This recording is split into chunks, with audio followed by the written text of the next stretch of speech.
నీకు వందనాలు, స్తుతులు, స్తోత్రాలు ప్రభువా. మీరు మాకు ఇచ్చినటువంటి మరి ఒక విశ్రాంతి దినాన్ని బట్టి నిన్ను స్తుతిస్తూ ఉన్నాం. నిజముగా నీ రెక్కల నీడన విశ్రమించడం ఎంత గొప్ప భాగ్యం ప్రభువా. ఆత్మలో ఆరాధించడము, మా ఆత్మీయ జీవితాలలో నిజమైన విశ్రాంతిని కలిగి ఉండడం ప్రభువా, మీరు మాకు ఇస్తున్నటువంటి గొప్ప భాగ్యం. తండ్రి, నీ సన్నిధిని మీరు మాకు అనుగ్రహించండి. మా కళ్ళ ముందు మీరు ప్రత్యక్షమవ్వండి ప్రభువా. మేము నిన్ను ఆరాధించినట్లు నీ సత్యమును మాకు నేర్పించండి. మా కన్నులను మీరు తెరవండి. నీ సన్నిధిని మీరు మాకు అనుగ్రహించండి ప్రభువా. నీ ఆత్మ ద్వారా మీరు నడిపించండి. కేవలము నీ నామము మాత్రమే మహిమపరచబడినట్లుగా నీ ప్రత్యక్షతను మీరు మాకు అనుగ్రహించమని యేసు నామమందు ప్రార్థించి వేడుకుంటున్నాము తండ్రి, ఆమేన్.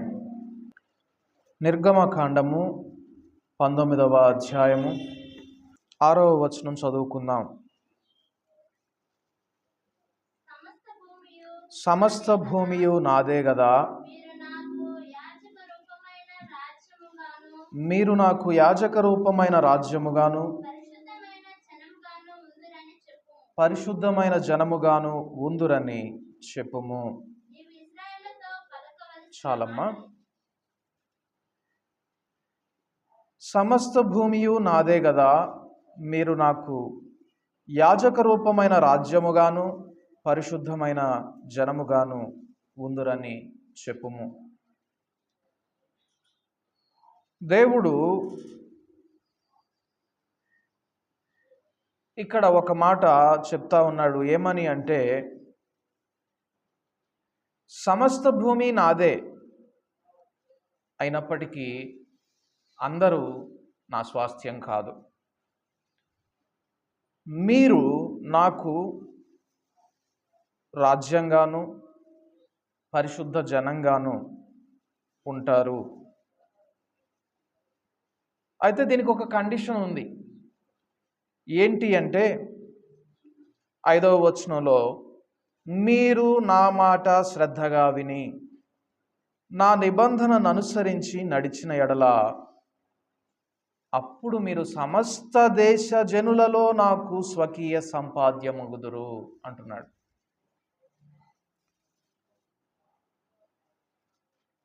భూమి మొత్తం నాదే, అన్ని దేశాల్లో ఉన్న ప్రజలను సృజించింది నేనే, అయినప్పటికీ మీరు నాకు స్పెషల్గా ఉంటారు. మీరు నాకు ప్రత్యేకమైన జనంగా ఉంటారు. నా యొక్క స్వంత సంపాదనగా ఉంటారు. నేను కష్టించి సంపాదించిన జనంగా మీరు ఉండగలుగుతారు. ఎప్పుడు అంటే, మీరు నా మాట విని అనే మాట లేదు అక్కడ. ఏమనుంది? మీరు నా మాట విని అని లేదు, మీరు నా మాట శ్రద్ధగా విని అని ఉంది. వినడానికి శ్రద్ధగా వినడానికి చాలా తేడా ఉంటుంది. శ్రద్ధ ఎప్పుడు వస్తుంది? ఆసక్తి మనలో ఉన్నప్పుడు శ్రద్ధగా వింటాం. కొన్ని విషయాల్లో మనము చాలా ఆసక్తి కనపరుస్తాం. వినబడే మాటలో ఒక్క అక్షరం కూడా మిస్ కాకూడదని వింటాం. దేవుడు అంటున్నాడు, నా మాటల విషయం మీరు అటువంటి శ్రద్ధ చూపించి వింటే అప్పుడు మీరు నాకు స్వకీయ జనంగా ఉంటారు, స్వకీయ సంపాద్యంగా ఉంటారు. ఎందుకు మీరు అలాగ వినాలి అని నేను భావిస్తున్నాను అనేది కూడా చెప్తున్నాడు దేవుడు. అందరితో నాకు అనవసరం, మీరు నా మాట అలాగా వినాలని నేను ఎందుకు కోరుకుంటున్నాను అంటే అంటున్నాడు. పైగా కాగా అనే మాటతో స్టార్ట్ అయింది ఆ వచనం. కాగా అంటే కాబట్టి అంటున్నాడు. ఎందును బట్టి అనేది ఆ పై వచనంలో ఉంటుంది. నేను ఐగుప్తీయులకు ఏమి చేసితినో మిమ్మును గద్ద రెక్కల మీద మోసి నా యొద్దకు మిమ్మును ఎట్లు చేర్చుకొంటినో మీరు చూశారు. అందును బట్టి మీరు నా మాట శ్రద్ధగా వినాలి. కాబట్టి దేవుని యొద్ద నుండి మేలులు పొందిన మనమంతా దేవుడు మనల్ని ఇంతకాలం ఎలాగా పోషించుకుంటూ వచ్చారు, ఆయన గ్రద్ద రెక్కల మీద మనల్ని ఎలాగ మోశారు అనేది గ్రహించిన వారు విధిగా చేయవలసింది ఏంటి అంటే శ్రద్ధగా దేవుని మాట విని ఆయన నిబంధనను అనుసరించి నడవాలి. అలాగ నడిస్తే ఎలాంటి వారుగా ఉంటారంటున్నాడు, మీరు నాకు యాజక రూపమైన రాజ్యముగాను అంటున్నాడు. నాకు రాజ్యంగా ఉండడమే కాదు, ఎలాంటి రాజ్యంగా ఉంటారంటే యాజక రూపమైనటువంటి రాజ్యంగా ఉంటారు. యాజక సమూహంగా మీరు ఉంటారు, యాజకుల గుంపుగా మీరు ఉంటారు. దీన్నే పేతురు భక్తుడు తిరిగి ఒక్కాణించడం చూస్తాం. పేతురు రాసినటువంటి మొదటి పత్రిక 2వ అధ్యాయం 9వ వచనంలో, అయితే మీరు చీకటిలో నుండి ఆశ్చర్యకరమైన తన వెలుగులోనికి పిలిచిన వారి గుణాతిశయములను ప్రచురము చేయు నిమిత్తము ఏర్పరచబడిన వంశమును, రాజులైన యాజక సమూహమును, దేవుని సొత్తైన ప్రజలునై ఉన్నారు. కాబట్టి మనం ఎవరో ముందు తెలుసుకోవాలి. మనం ఇప్పుడు రాజులమా బానిసలమా తెలుసుకోవాలి. రాజులైనటువంటి వారు యాజక సమూహముగా, కేవలం రాజులు కాదు, యాజక సమూహమైనటువంటి రాజులుగా ఉన్నటువంటి వారు ఎలాగుంటారు, బానిసలు ఎలాగుంటారు అనేది తెలుసుకోవాలి మనం. ద్వితీయోపదేశకాండము 28వ అధ్యాయంలో దేవుడు ఆయన మాటలను వింటే మనం ఎలాంటి వారిముగా ఉంటాం, ఎలాగ ఆశీర్వదించబడతాం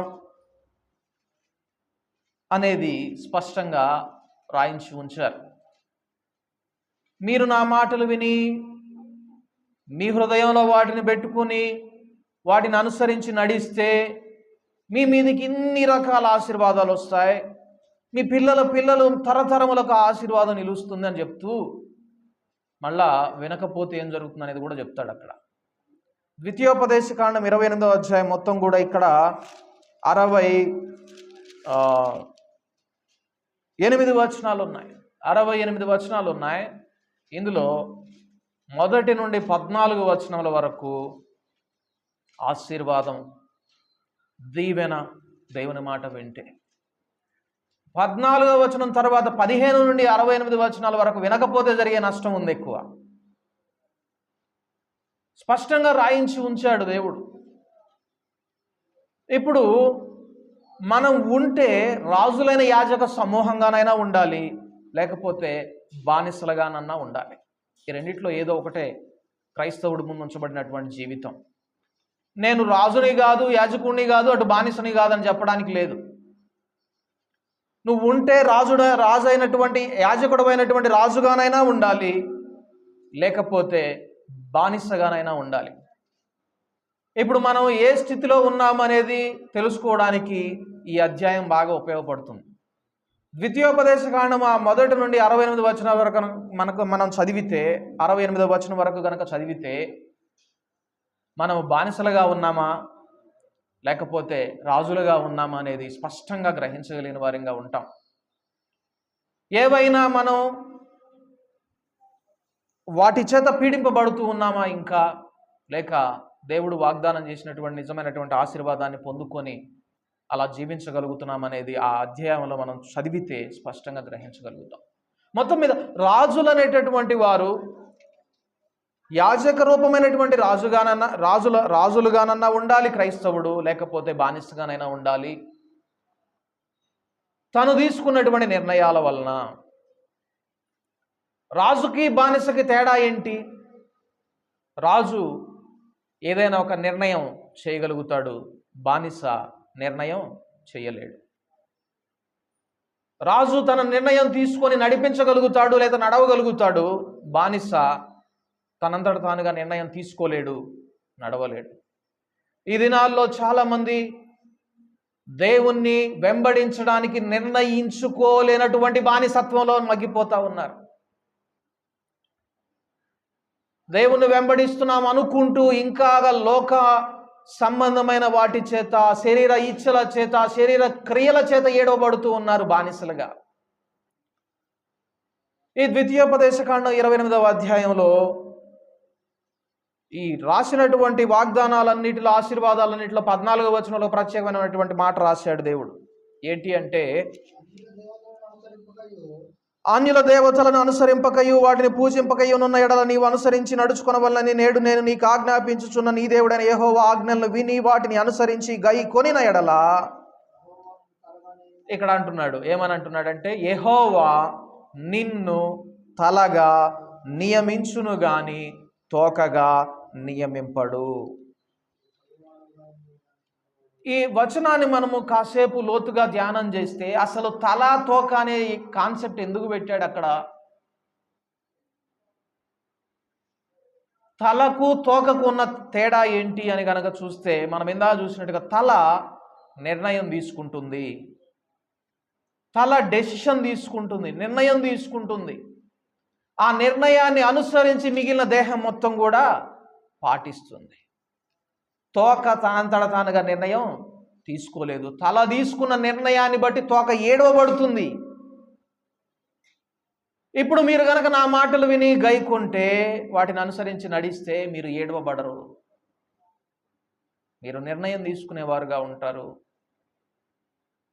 ఒక మాటలో చెప్పాలి అంటే మీరు రాజులుగా ఉంటారు, స్వేచ్ఛాపరులుగా ఉంటారు అంటున్నాడు. ఈ దినాల్లో నీవు నేను ఏడవబడుతున్నామా? నిజంగా స్వతంత్రము పొందినటువంటి, స్వేచ్ఛను పొందినటువంటి రాజుగా, యాజకునిగా ఉండగలుగుతున్నామా? ఎంతమంది ఈ దినాన ఏడవబడుతున్నటువంటి జీవితాన్ని కలిగి ఉంటా ఉన్నారు?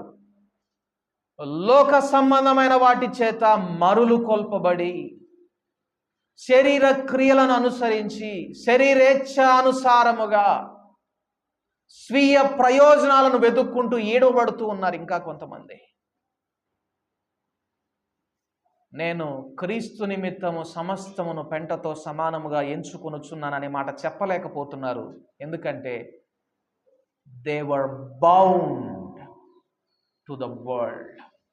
లోకంకి బంధించబడి ఉన్నారు, వారు ఏడవబడుతున్నారు. నా ప్రతి ఆలోచన క్రీస్తుకు లోబడినట్లు నేను చెరపట్టి దాన్ని లోబరుచుచున్నాను క్రీస్తుకు అని చెప్పలేకపోతున్నారు. ఎందుకంటే వీరు బానిసలు, రాజులైనటువంటి యాజక గుంపు కాదు, దేవుని సొత్తైన ప్రజలు కారు. శరీరమునకు, భూ సంబంధమైన వాటికి, శరీర క్రియలకు బానిసలైపోయారు, బంధించబడ్డారు. అదే యాకోబు అంటాడు తను రాసినటువంటి పత్రికలో. యాకోబు రాసినటువంటి పత్రిక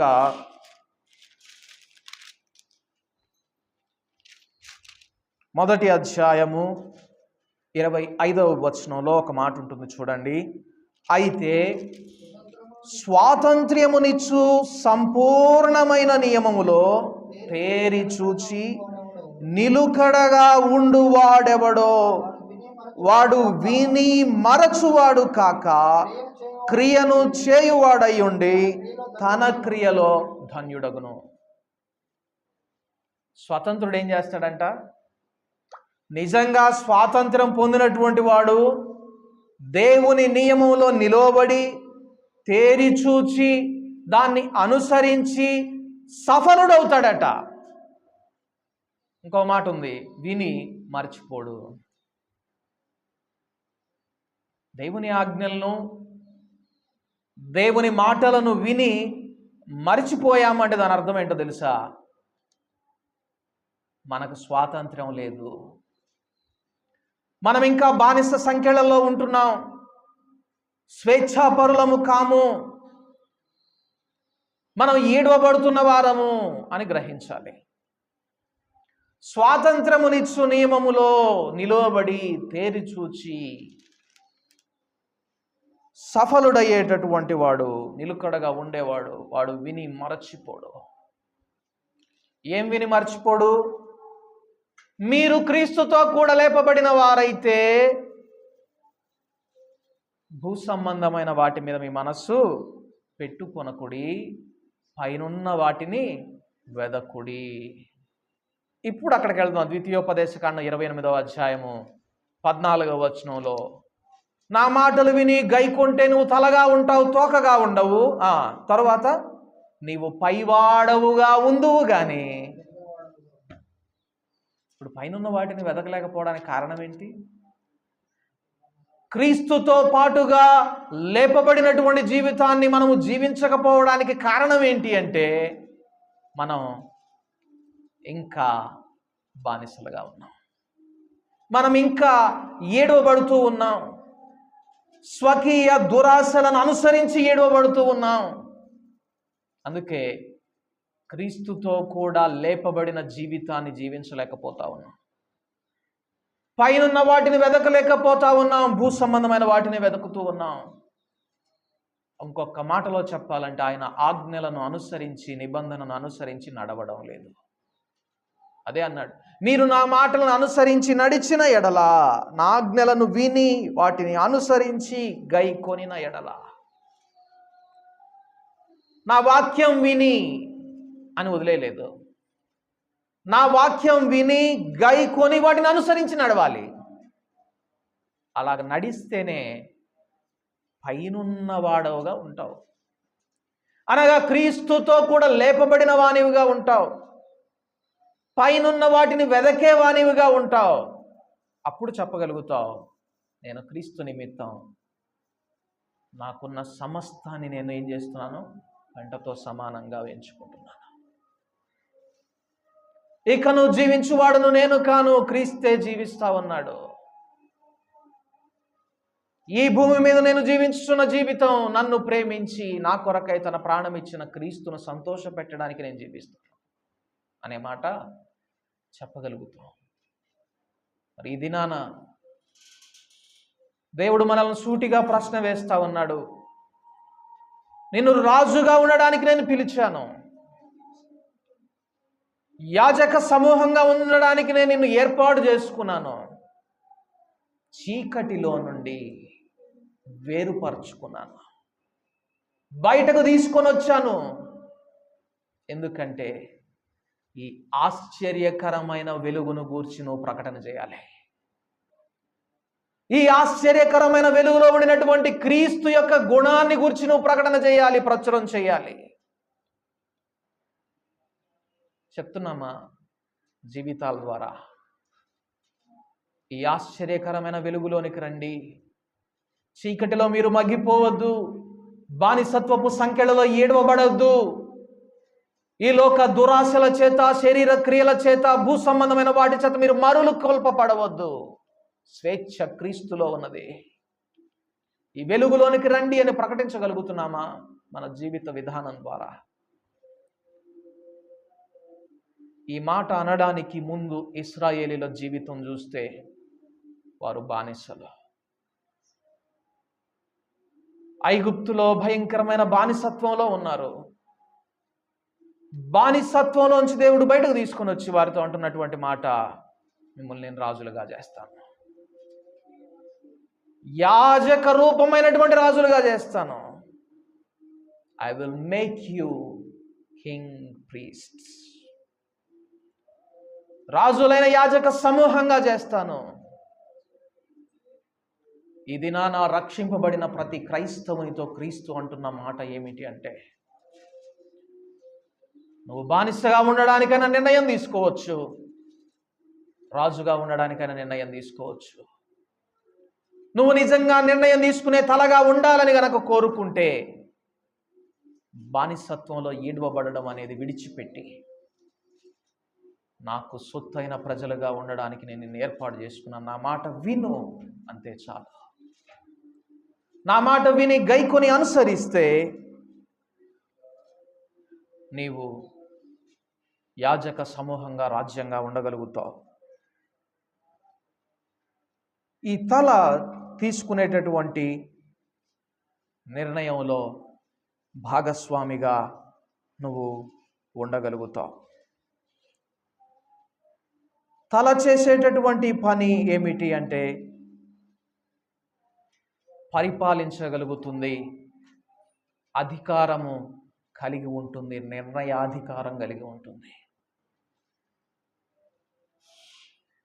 ఎందుకు దేవుడు కేవలం రాజులుగా అనకుండా యాజక రూపమైనటువంటి రాజులుగా మీరు ఉంటారని ఎందుకు అన్నాడు అంటే, మొదటగా మనం రాజులం అవ్వడానికి ముందు మనం ఏమవ్వాలంటే యాజకులం అవ్వాలి. మీరు నాకు యాజక రూపమైన రాజ్యముగా అన్నాడు. కాబట్టి ముందు మనం అందరం రాజులం అవ్వాలంటే ముందు ఏమవ్వాలంటే యాజకులం అవ్వాలి. యాజకుడు చేసే పని ఏంటి? యాజకుడు చేసే పని సాక్రిఫైస్, అనగా అర్పణ అర్పించడం. యాజకుడు అర్పణ అర్పించేవాడుగా ఉంటాడు. ఇప్పుడు మనమందరము కూడా నిజమైనటువంటి అర్పణ అర్పించేవారంగా ఉన్నామా లేదా అనేది తెలుసుకోవాలి. మనం నిజంగా అర్పించగలిగేటటువంటి వారిగా ఉంటే ఆ తర్వాత మనం రాజులుగా ఉండడానికి దేవుడు అర్హతనిస్తాడు. లేకపోతే మనము కూడా బానిసలమే, బానిస గుంపులో ఉండినటువంటి వారమే. యాజకుడు అర్పణ ఎలాగ ఇచ్చేవాడు? మనం ఒకసారి చూస్తే పాత నిబంధన కాలంలో యాజకుడు చేసేటటువంటి అర్పణను ఒకసారి మనం పరిశీలన చేస్తే యాజకుడు నిలువబడి అర్పణ చేసేవాడు. అయితే క్రీస్తును గూర్చి ఒక మాట ఉన్నది. కీర్తనల గ్రంథము 110వ అధ్యాయంలో నా ప్రభువుతో సెలవిచ్చిన వాక్కు, నేను నీ శత్రువులను నీ పాదములకు పీఠముగా చేయు వరకు నా కుడి పార్శ్వమున కూర్చుండుము అని ప్రభువు నా ప్రభువుతో చెప్పాడని దావీదు ఆత్మలో చెప్తా ఉన్నాడు. ఈ మాట ఎవరి విషయంలో సత్యమని మనం గ్రహించగలమంటే క్రీస్తు ప్రభు వారి విషయంలో ఇది నెరవేర్చబడింది. ఇప్పుడు యేసు ప్రభు వారు ఎక్కడున్నారని దీన్ని బట్టి మనం గ్రహించాలి. ఎక్కడున్నారు? తండ్రి కుడి పార్శ్వమున. ఎలా ఉన్నాడు? నిలబడి ఉన్నాడు? కూర్చొని ఉన్నాడా? కూర్చుని ఉన్నాడు. కానీ పాత నిబంధన నియమం ప్రకారం యాజకుడు కూర్చోకూడదు. ఎప్పుడు కూర్చోవాలి అంటే అర్పణ కంప్లీట్ అయిన తర్వాతే, పూర్తి అయిన తర్వాతే కూర్చోవాలి. ఎందుకంటే పాత నిబంధనలో యాజకుని జీవితం ఎలాగుండేదంటే పరిశుద్ధ స్థలంలోనికి వెళ్ళి అర్పణ అర్పించడానికి వెళ్ళినప్పుడు ఆ అర్పణ పూర్తయ్యే లోపలే ఇంకొక వ్యక్తి తీసుకుని వచ్చి, అయ్యా యాజక, నేను కూడా పాపం చేశాను, నా పాపం నిమిత్తం ఈ పరిహారం చేయి అని అనేవాడు. ఇతని నిమిత్తమే పాప పరిహారం కోసం మళ్ళా అర్పణ అర్పిస్తూ ఉండగానే ఇంతలోనే మరలా ఇద్దరు భార్యాభర్తలు వచ్చేవారు. మేము గొడవ పడ్డాం, సమాధానం దెబ్బతిన్నది మా మధ్య, మా నిమిత్తమై ప్రార్థన చేయి, అర్పణ చేయి. వీరి గురించి చేసే లోపల అన్నదమ్ములు ఇద్దరు వచ్చేవాళ్ళు, మేము ఆస్తి గొడవలో కొట్టుకున్నాం, మా నిమిత్తమై అర్పణ చేయి. పూర్తిగాని అర్పణ, అసంపూర్ణమైనటువంటి పాప పరిహార అర్పణ నిరంతరము జరిగేది. యాజకుడు కూర్చోడానికి సమయం లేదు. అయితే క్రీస్తు ప్రభు వారు చేసినటువంటి అర్పణ వలన ఒక్కమారే అన్ని పాపములకు పరిహారము గావించబడింది. అందుకని ఆయన అర్పణ సంపూర్ణమైనటువంటి అర్పణగా మిగిలిపోయింది. Now he can rest upon the right side of the heavenly father. ఆయన పరిపూర్ణుడైనటువంటి పరలోకపు తండ్రి యొక్క కుడి పార్శ్వమున కూర్చోవడానికి అర్హత పొందినాడు. ఇప్పుడు నేను మిమ్మల్ని అందరినీ విశ్రాంతిలోనికి పిలిచాను, మీకు విశ్రాంతి నిలిచి ఉన్నది అని దేవుని వాక్యం మనకు వాగ్దానం ఇస్తా ఉంది. Provided that we have to fulfil one condition. మనం ఒక నియమాన్ని పూర్తి చేయాలి. ఏంటంటే we must give a complete sacrifice. సంపూర్ణమైనటువంటి అర్పణ మనము అర్పిస్తేనే విశ్రాంతి. ఇప్పుడు సంపూర్ణమైనటువంటి అర్పణగా మీ జీవితాలను, మన జీవితాలను దేవునికి అర్పిస్తున్నామా? ప్రభువా, ఇక మీదట నేను జీవించే జీవితం నా స్వంత ప్రయోజనం కొరకు కానీ, నా స్వలాభం కోసం కానీ, లేకపోతే నా మేలు కోసం కానీ కాక సంపూర్ణముగా నీకు అర్పిస్తున్నాను. ఇక మీదట నేను నా కొరకు ఏమీ జీవించను అనే సంపూర్ణమైనటువంటి అర్పణ అర్పించిన యాజకులుగా మనం కనబడుతున్నామా? అలాగ కనబడితేనే నిజమైన విశ్రాంతి. అప్పుడే క్రీస్తునందు నిజమైన విశ్రాంతి ఉన్నది అని నువ్వు ప్రకటించగలవు. అప్పుడే క్రీస్తులోనికి వచ్చిన వారంతా నిజమైన స్వేచ్ఛాపరులు, స్వతంత్రులను ప్రకటించగలవు. అందాక నీవు కూడా ఒక బానిసవే, ఏడవబడుతున్నటువంటి వాడవే, స్వకీయమైన దురాశల చేత మరులు కొల్పబడి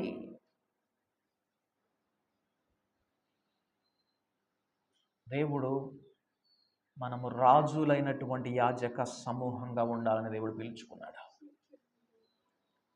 సంపూర్ణమైనటువంటి అర్పణ అర్పించి యాజకులం అవ్వాలి. మనం అర్పించిన యాజకులం అవ్వాలి.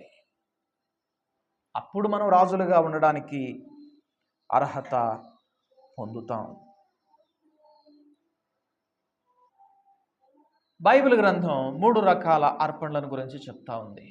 ఏంటంటే, మీరు సజీవ యాగముగా మిమ్ములను మీరు దేవునికి సమర్పించుకోండి. ఏ టోటల్ బాడీ ఆఫరింగ్, సంపూర్ణమైనటువంటి దేహ అర్పణ. మనం పాట కూడా పాడుకుంటాం కదా, సమర్పణ చేయుము ప్రభువునకు నీ దేహము ధనము సమయమును. సమర్పణ సంపూర్ణంగా చేయాలట. నీ దేహము, ధనము, సమయము దేవునికి అర్పించడానికి నీ సంపూర్ణ సమయాన్ని కేటాయించగలిగే వ్యక్తిగా ఉంటున్నావా? కాబట్టి మొదటి అర్పణ ఏమిటంటే సంపూర్ణమైనటువంటి దేహార్పణ. రెండవది sacrifice of our lips, praise and thanksgiving. మన పెదవుల ద్వారా దేవునికి అర్పించేదిగా మనం ఉండాలి. మన నోటి ద్వారా, పెదవుల ద్వారా అర్పించే వారిగా ఉండాలి.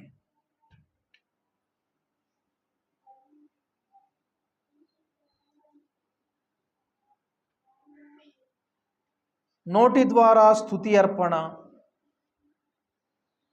పెదవుల ద్వారా స్తోత్రములు అర్పించే వారిగా ఉండాలి. ఈ స్తుతి అర్పణ చేయని వారు కూడా యాజక గుంపులో చేర్చబడినటువంటి వారు కారు. ఇంకొకటి, మేలు చేసేవారిగా మనము ఉండాలి. ధర్మము చేయొచ్చు, మేలు జరిగించేవారిగా ఉండాలని దేవుడు కోరుకుంటున్నాడు. అలాంటి వారం అయితేనే ఈ అర్పణ, సంపూర్ణమైనటువంటి అర్పణ అర్పించిన వారం అయితేనే మనము యాజకులముగా ఉండగలిగిన వారిగా ఉంటాం. లేనట్లయితే మనము రాజులైనటువంటి యాజక గుంపులో చేర్చబడిన వారము ఎన్నటికి కాము. అనగా చీకటిలోనే నిలిచి ఉండిన వారం. ఈ దినాన మనము దేవునితో నడవడానికి, నిబంధనను గైకొనడానికి నిర్ణయం తీసుకున్న వారిగా మనము ఉండడానికి ఇష్టపడుతున్నామా? ప్రభువా, ఈ దినం నుండి నేను ఇక ఏడవబడేటటువంటి వానిగా ఉండను. పాపములో నిలిచి ఉన్నవాడు పాపము చేయి ప్రతివాడు పాపమునకు దాసుడు. నేను బానిసగా ఉండనిక, నేను తల అయినటువంటి నీ నిర్ణయం చొప్పున నేను నడుస్తానిక. క్రీస్తే సంఘమునకు శిరస్సై ఉన్నాడు కాబట్టి ఆ శిరస్సును అనుసరించి నడుస్తాను, కానీ పాపము చేత ఈడవబడినటువంటి వానిగా నేను ఉండను అని నిర్ణయం తీసుకున్న వారిగా ఉండాలని దేవుడు కోరుకుంటా ఉన్నాడు. ఎందుకు అంటే నిజంగా క్రైస్తవులు ఆరాధించే ఆరాధన దేనితో సమానమో ఒకసారి మనం గ్రహించాలి. చర్చ్లోకి వచ్చి కూర్చోవడం, వాక్యం వినడం, ఆ వాక్యాన్ని అనుసరించి నడవడం అనేది ఎంత గొప్ప ఆధిక్యతో మనం గ్రహించకపోతే చీకటిలో నుంచి వెలుగులోనికి వచ్చిన వారిగా ఉన్నాం. ఆ వెలుగు ఏంటో మనం ఒకసారి చూడాలి. పాత నిబంధనలో ఒకసారి ఒక ప్రవక్త దగ్గరకు వచ్చి ఆ శిష్యుడు వచ్చి, అయ్యా చుట్టూ శత్రు సమూహాలు వచ్చేసినాయి, వారు చుట్టూ మనల్ని కమ్మివేస్తున్నారు, మనం చుట్టుముట్టారు, మనం నాశనం అయిపోతాం అని అన్నప్పుడు ప్రవక్త ఒక ప్రార్థన చేస్తాడు. దేవా వీడి కళ్ళు తెరవు. కళ్ళు తెరిచినప్పుడు ఇతను చూసినటువంటి సంఖ్య ఇంకా ఎక్కువగా ఉంది ముందు చూసిన సంఖ్య కంటే. కాబట్టి సంఘంలో కూర్చున్న ప్రతివాడు కూడా ఈ దృష్టి లేకపోతే మన కళ్ళు ఇంకా చీకట్లోనే వెతుకుతూ ఉంటాయి, చీకటిలో ఉండినటువంటి క్రియల్నే ఇష్టపడుతూ ఉంటాయి. ఇంకొక మాటలో చెప్పాలంటే లోకాన్నే అనుసరిస్తూ ఉంటాయి. అదొకసారి నేను మీకు చూపించాలని కోరుతున్నాను. హెబ్రీయులకు రాసిన పత్రిక 12వ అధ్యాయము 22వ వచనం నుండి. జాగ్రత్తగా వినండి ఈ వచనం. నేను తర్వాత మిమ్మల్ని కొన్ని ప్రశ్నలు అడుగుతాను, ఆన్సర్ చెప్పగలగాలి.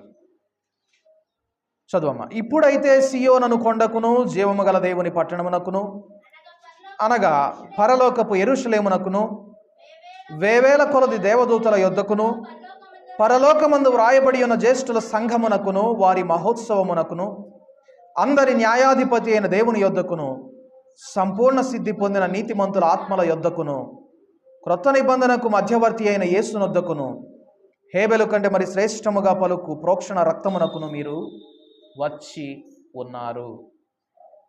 జాగ్రత్తగా వినండి ఈ వచనాన్ని. ఇది ఎప్పటి జీవితం గురించి మాట్లాడుతుంది? పరలోకంలో మీరు ప్రవేశించిన తరువాత గురించి మాట్లాడుతుందా, లేక ప్రస్తుత కాలం గురించి మాట్లాడుతుందా? అక్కడ వాడినటువంటి ఆ టెన్స్, ఆ కాల వాక్యం చూడండి. ఇప్పుడైతే అంటుంది దేవుని వాక్యం. ఎప్పుడు? ఇప్పుడు. వచ్చి ఉన్నారు అంటుంది. మీరు వస్తారని చెప్పడం లేదు, లేకపోతే ఒకప్పుడు వచ్చారని చెప్పడం లేదు. ఇప్పుడు వచ్చి ఉన్నారు. ఎక్కడికి వచ్చారంట? సియోను కొండకును జీవము గల దేవుని పట్టణమునకును అనగా పరలోకపు యెరూషలేమునకును వేవేల కొలది దేవదూతల యొద్దకును. ఇప్పుడు మీరు ఎక్కడికి వచ్చారో తెలుసా? దేవుని పట్టణమునకు, వేవేల కొలది దేవదూతల యొద్దకు. జీవము గల దేవుని పట్టణమునకు, జ్యేష్ఠుల సంఘమునకును వారి మహోత్సవమునకును అందరి న్యాయాధిపతి అయిన దేవుని యొద్దకును సంపూర్ణ సిద్ధి పొందిన నీతిమంతుల ఆత్మల యొద్దకును. మీరు ఇప్పుడు ఎక్కడికి వచ్చారంటే మీరు ఎక్కడ అడుగు పెట్టారో ఒకసారి మీరు గమనించుకోవాలి. మీరు ఆత్మీయ నేత్రములు వెలిగింపబడిన వారుగా ఉంటే ఈ పిక్చర్ని మీరు చూడగలరు. నేను నిలువబడినటువంటి ఈ స్థలము, లేదా నేను కూర్చుండినటువంటి ఈ స్థలంలో ఇక్కడ ఒక మహా ఉత్సవం జరుగుతుంది. వేవేల కొలది దేవదూతలు చుట్టూ ఆవరించి ఉన్నారు. ఇంగ్లీష్ బైబిల్లో అయితే, తెలుగు బైబిల్లో వేవేల కొలది అని ఉంది, కానీ ఇంగ్లీష్ బైబిల్ అయితే ఇన్యూమరబుల్ అని ఉంటుంది. అంటే లెక్కింపజాలని దేవదూతలు. మీరు జోగారి సాక్ష్యం విన్నారో లేదో నాకు తెలియదు. వెస్ట్రన్ హెబ్రిడీస్ అనేటటువంటి దీవుల్లో ఒక కూటం ఏర్పాటు చేశారట. మ్యూజిక్ లేదు, ఆర్కెస్ట్రా లేదు, ఏమీ లేదు. అందరూ ఆత్మలో పాడుతున్నారు. చాలా సింపుల్ పాట పాడుతున్నారు. చిన్న సమావేశం, చిన్న కూటం, 30-40 మంది గ్యాదర్ అయ్యారు. వారు పాట పాడుతుంటే అది ఒక ప్రధాన రహదారికి దగ్గరలో ఉన్నదట. చాలామంది అక్కడ నిలవబడి అలాగే పైకి చూస్తున్నారట. ఇక్కడ ఆ పాట పాడుతుందే వీళ్ళు, వాళ్ళేం పైకి చూస్తున్నారట. సమావేశం అయిపోయింది, కూటమి అయిపోయింది.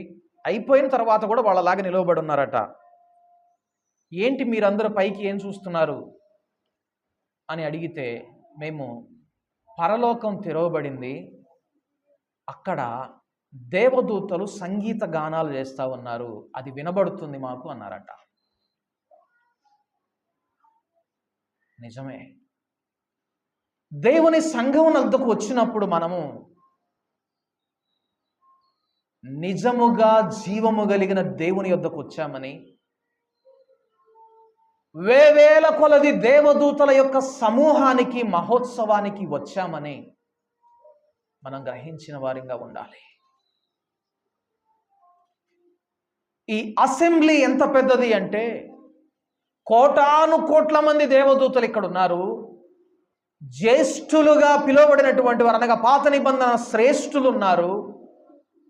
జీవము గల దేవుడు ఉన్నాడు, అందరికీ న్యాయాధిపతిగా ఆయన ఉన్నాడు. కోటాను కోట్ల పరిశుద్ధులు ఉన్నారు. వీరందరి యొద్దకు వచ్చామని మనం గ్రహించాలి. ఇప్పుడు మిమ్మల్ని ఒక సూటిగా ప్రశ్న వేస్తాను. ఆంధ్రప్రదేశ్ అసెంబ్లీలోకి మీకు ఆహ్వానం అందింది అని ఒక లెటర్ వచ్చిందనుకోండి. ఇప్పుడు మన రాష్ట్ర ముఖ్యమంత్రి చంద్రబాబు నాయుడు గారు, డిప్యూటీ సీఎం పవన్ కళ్యాణ్ గారు ఉన్నారు. వారి పక్కన కూర్చోవడానికి మీకు ఆహ్వానం అందింది. ఈ ఊరిలో ఇంకెవరికి రాలేదు, మీకు ఒక్కరికి వచ్చింది అనుకోండి. ఎలాగుంటుంది మీ ఒపీనియన్? మీ భుజాలు ఎలాగుంటాయి ఒకసారి చెప్పండి. వెంటనే ఫ్లెక్సీలు విరుస్తాయి ఊరి బయట ముందు. మనం ఒక క్యాన్వాయిన్ తయారు చేసుకుంటాం. అక్కడికి వెళ్ళి ఫోటో దిగి ఆ ఫోటోని అన్ని ఫ్రేముల్లో వేయించుకుంటాం, అవసరమైతే పేపర్లో కూడా వేయించుకుంటాం. అవునా? ఇప్పుడు నేను ఒక ప్రశ్న వేస్తున్నాను. అక్కడికి వెళ్ళిన తర్వాత మీరు నిద్రపోతారా? అక్కడికి వెళ్ళిన తర్వాత చంద్రబాబు నాయుడు గారు మాట్లాడే మాటలు మనకేం అర్థం కావాలని చెప్పి మౌనంగా ఉంటారా? ముఖ్యమంత్రి గారు మాట్లాడే మాటలు నాకు అర్థం కావని చెప్పని కాముకుంటారా? ముభావంగా ఉంటారా? ఓ పక్కకు తిరిగి ఉంటారా? ఎలాగుంటారు? మీ ఆత్మీయ నేత్రాలు వెలిగింపబడితే ఈ అసెంబ్లీ అంతకంటే శ్రేష్టమైందని మీరు గ్రహించగలుగుతారు. కోటాను కోట్ల మంది పరిశుద్ధులు మన ఎదుట ఉన్నారు. చర్చికి రావడానికి సిగ్గుపడరు. అసెంబ్లీకి వెళ్ళడానికి ఆహ్వానం అందగానే సిగ్గుపడేవారుగా ఉంటారా? గర్వంగా ఫీల్ అవుతారు కదా. దేవుని సన్నిధికి రావడానికి ఎన్నడూ కూడా మొహమాట ఉండదు. చిన్నబుచ్చుకునే వారుగా ఉండరు. మీ నేత్రాలు వెలిగింపబడిన వారుగా ఉంటే, నేను సర్వోన్నతుడైన దేవుని యొద్దకు వెళ్తున్నాను, కోటాను కోట్ల పరిశుద్ధుల ఎదుటికి వెళ్తున్నాను, దేవదూతల మహోత్సవానికి నేను వెళ్తున్నాను, ఇప్పుడైతే అనే వచనం అక్కడ మనం గ్రహించాలి. దేవుని సన్నిధికి రావడం అంటే ఏదో ఆచారం, సాంప్రదాయంగా భావించకండి. ప్రభువా, నా కన్నులు తెరువు, నేను నీ యొక్క వెలుగును చూడాలి. చీకటిలో నుండి ఆశ్చర్యకరమైన తన వెలుగులోనికి పిలిచిన వాని గుణాతిశయం అంటే ఏంటో నాకు అర్థం కావాలి. ఆ వెలుగేంటో నాకు తెలియాలి.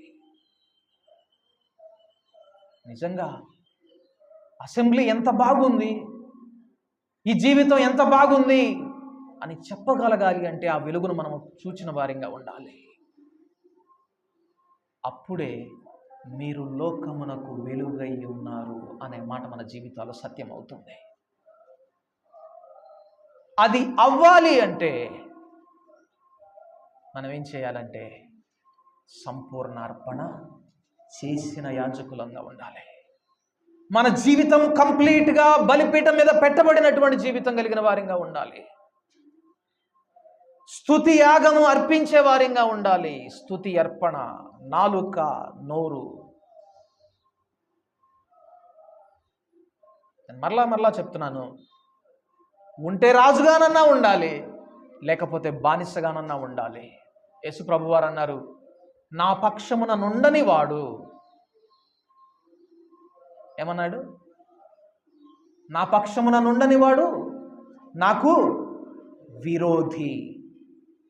Either you must be with the Lord Jesus Christ or you must be against the Lord Jesus Christ. నువ్వు క్రీస్తు పక్షంగానన్నా ఉండాలి, క్రీస్తుకు విరోధంగానన్నా ఉండాలి. మధ్యలో టేబుల్ అనేది ఏమీ ఉండదు. నువ్వు క్రీస్తు పక్షముగానన్నా ఉండాలి, అనగా పూర్తిగా అర్పణ అర్పించినటువంటి యజ్ఞముగానన్నా ఉండాలి నీ సమర్పణ, లేకపోతే అసలు అర్పింపబడినటువంటి అర్పణగానన్నా ఉండాలి. సగం అర్పణగా మాత్రం ఉండదు. Bible never speaks about half offering. సగం అర్పణ గురించి బైబిల్ ఎక్కడ కూడా మాట్లాడడం లేదు. నువ్వు సంపూర్ణంగా దేవునికన్నా అర్పించుకోవాలి.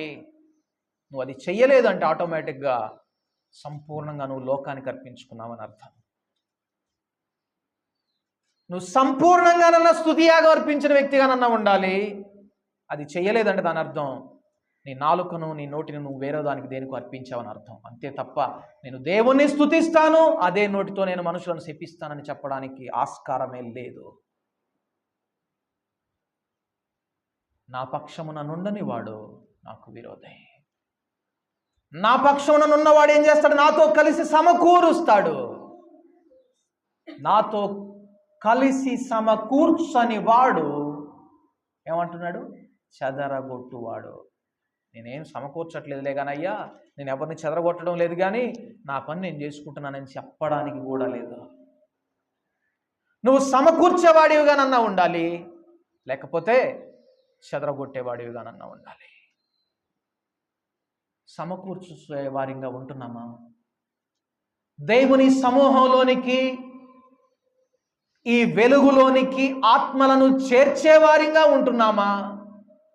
నేను ఆ పని చేయట్లేదు, కానీ ఏ పని చేయట్లేదు, నేను వచ్చేది నా పని నేను చేసుకుంటున్నాను, ఆరాధన చేసి వెళ్ళిపోతున్నాను అంటే దాని అర్థం నువ్వు చెదరగొట్టేవాడవే. సంపూర్ణ అర్పణ, నీ నాలుక, నోరు, నీ దేహము. మూడవది, ధర్మము చేయొచ్చు. నాకు ఆ రిఫరెన్స్ గుర్తులేదు, నోట్ చేసుకున్నాను, ఆ పేపర్ పోయింది. ఈ మూడు అర్పణ అర్పించే వారిగా ఉండాలి. ఈ సంపూర్ణ అర్పణ అర్పించినప్పుడే మనము నిజమైనటువంటి యాజకులం అవుతాం.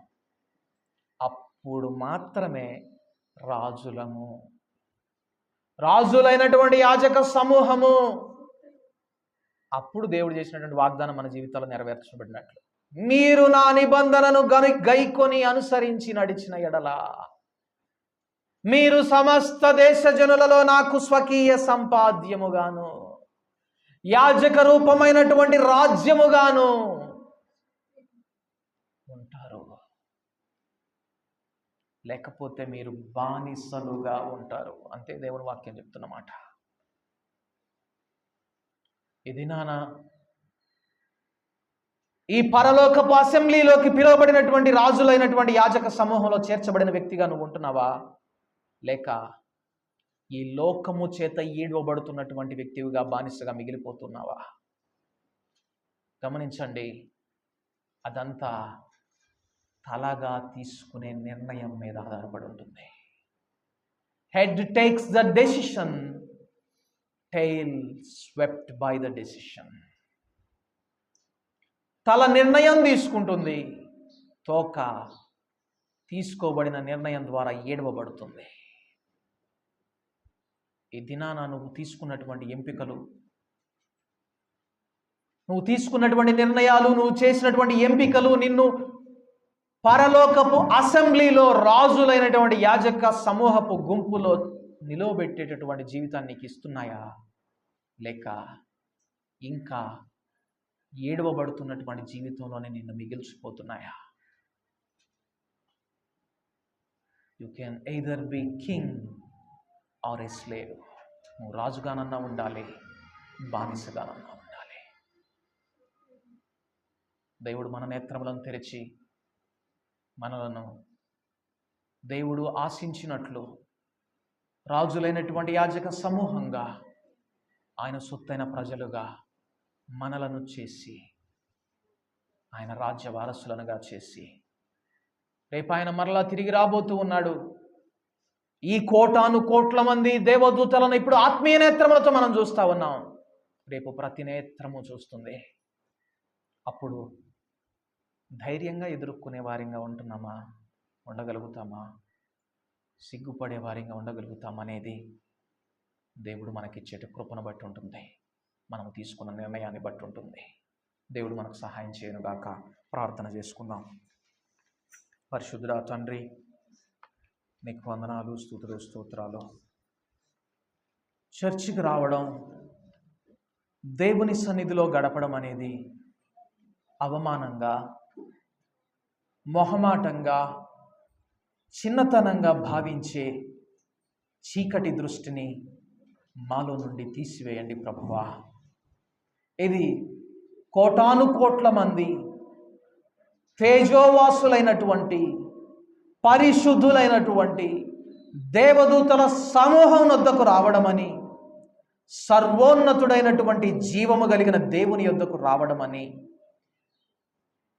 క్రీస్తునొద్దకు రావడమని గ్రహించే ఆత్మీయ దృష్టిని మాకివ్వండి. అక్కడకు రావాలి అంటే మేము సంపూర్ణమైనటువంటి అర్పణ అర్పించాలి, పాక్షిక అర్పణ అర్పించే వారిగా ఉండకూడదని నీ వాక్యం ద్వారా నీవు మాతో మాట్లాడి ఉండగా, ఇక మీదట నేను జీవించే జీవితం నా కొరకు కాక, నన్ను ప్రేమించి నా కొరకు తాను అర్పించుకొనిన నా క్రీస్తు కొరకే నేను జీవిస్తాను అని నిర్ణయం తీసుకునే వారిగా ఇక్కడ చేరిన మా ప్రియ సహోదరులందరినీ ప్రభువా మీరు సిద్ధము చేయండి. ఇక మీదట ఈ లోకము చేత, లోకాశల చేత, శరీర క్రియల చేత, శరీర ఇచ్చల చేత, దురాశల చేత మరులు కొల్పబడి ఈడవబడినటువంటి వారిగా ఇక్కడ ఉన్నటువంటి వారిని ఎవరిని ఉండనివ్వద్దు. నిర్ణయం తీసుకుని దేవుని వెంబడించే వారిగా చేయండి. రాజులైన యాజక సమూహంగా, దేవుని సొత్తైన ప్రజలుగా, ఆయన స్వకీయ సంపాద్యముగా ఈ భూదేశ జనులందరిలో ప్రత్యేకింపబడిన వారిగా ఉండగలుగునట్లు, నీ ఆత్మ ద్వారా మేమందరం నడిపించబడగలుగునట్లు ప్రభువా నీ కృపను మాకు సమృద్ధిగా అనుగ్రహించి నడిపించుమని యేసు నామమున ప్రార్థించి వేడుకుంటున్నాము తండ్రి. ఆమేన్.